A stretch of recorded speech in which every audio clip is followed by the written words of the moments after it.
পশ্চিমবঙ্গের বিশেষ করে যে সকল নাগরিকগুলো রয়েছেন তারা বিভিন্ন সোশ্যাল মিডিয়ায় পোস্ট করছেন, মানে বাংলাদেশের এরকম দুর্বিষহ অবস্থায় তারা আনন্দ উল্লাস করছে বা তারা খুশি হচ্ছে। এই বিষয়টা আসলে কিভাবে দেখছে? আমাদেরকে বিশ্বের কাছে হেনস্থায় করার জন্য, বাংলাদেশটাকে খারাপভাবে প্রেজেন্টেশন করার জন্য এটা বলা হয়েছে।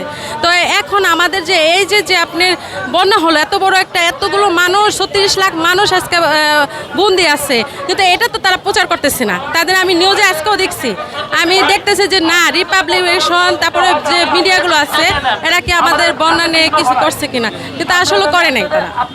আমাদের এই বন্যার সম্পর্কে তারা কিছুই বলে না। আমি এখানে আছি ওয়ারি থেকে।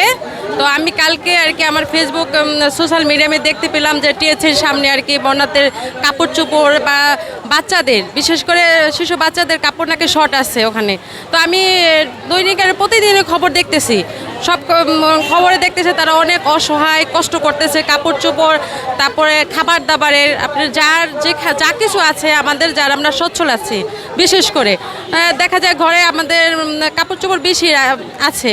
তো সবাই এখানে এসে হেল্প করে যদি দিয়ে যায় তাহলে এটা অনেকটা আর কি হেল্প হবে, সাহায্য হবে কাপড়ের দিক দিয়ে, নাহলে তারা কষ্ট না করে। কারণ ওখানে মানুষ তো ভিজে যাচ্ছে, ঘর বাড়ি ভিজে গেছে, দেখা যায় শুকনা কাপড়ের অভাবে অনেক অসুস্থ হয়ে যাবে বাচ্চারা।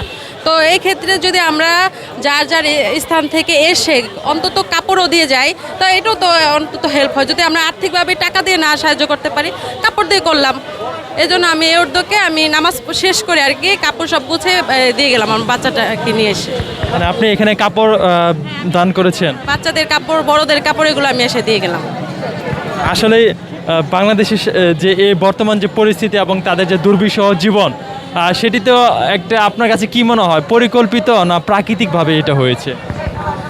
আসলে এটা আমি সঠিকটা জানতেছি না, কিন্তু তারপরে দেখতেছে যে বাঁধ খুলে দিয়েছে কেউ বলতেছে, আবার কেউ বলতেছে যে না, ঢলের চাপে বৃষ্টিপাতের কারণে এখানে ওভার হয়ে সেটা তো আমরা জানি, কিন্তু একটা দেশের সাথে আরেকটা দেশের যদি এরকম বাঁধ থাকে বা আন্তর্জাতিক কোনো ইয়ে থাকে, সেই আইনে তো বলা হয়েছে যে সতর্ক করে তারপরে বাঁধগুলো ছেড়ে দিতে হয়, কিন্তু কোনো রকম সতর্ক না করেই কিন্তু এই বাঁধগুলো ছেড়ে দেওয়া হয়েছে। এই বিষয়টা আসলে, এবং সেই সাথে আমরা দেখেছি যে পশ্চিমবঙ্গের বিশেষ করে যে সকল নাগরিকগুলো রয়েছেন তারা বিভিন্ন সোশ্যাল মিডিয়ায় পোস্ট করছেন, মানে বাংলাদেশের এরকম দুর্বিষহ অবস্থায় তারা আনন্দ উল্লাস করছে বা তারা খুশি হচ্ছে। এই বিষয়টা আসলে কিভাবে দেখছে? না, এটা তো একদমই ঠিক না।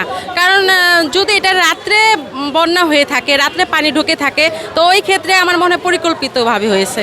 কারণ রাত্রে যে মানুষ ঘুমিয়েছে, এই জন্য একটা পানি আসতেও তো হয়। রাত্রে যেহেতু বলতেছে যে রাত্রে এসে হঠাৎ করে পানি ঢুকে গেছে, তাহলে দিনের বেলা হয়তো সবাই একটু প্রস্তুতি নিতে পারতো।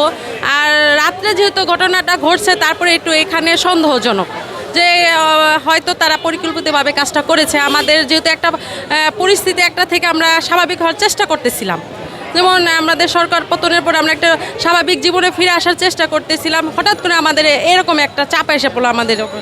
তো এটা আসলে কাম্য না।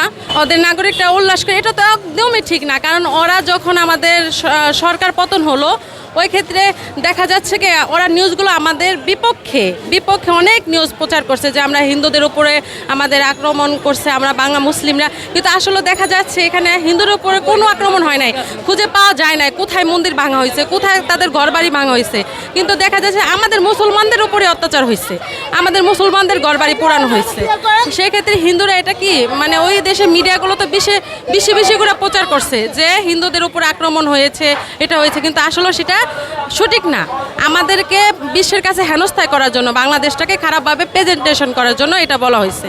তো এখন আমাদের যে এই যে আপনার বন্যা হলো, এত বড় একটা, এতগুলো মানুষ, 36 লাখ মানুষ আজকে বন্দি আছে, কিন্তু এটা তো তারা প্রচার করতেছে না। তাদের আমি নিউজে আজকেও দেখছি, আমি দেখতেছি যে না, রিপাবলিকেশন তারপরে যে মিডিয়াগুলো আছে এরা কি আমাদের বন্যা নিয়ে কিছু করছে কিনা, কিন্তু আসলে করে নাই তারা। আমাদের এই বন্যার সম্পর্কে তারা কিছুই বলে না।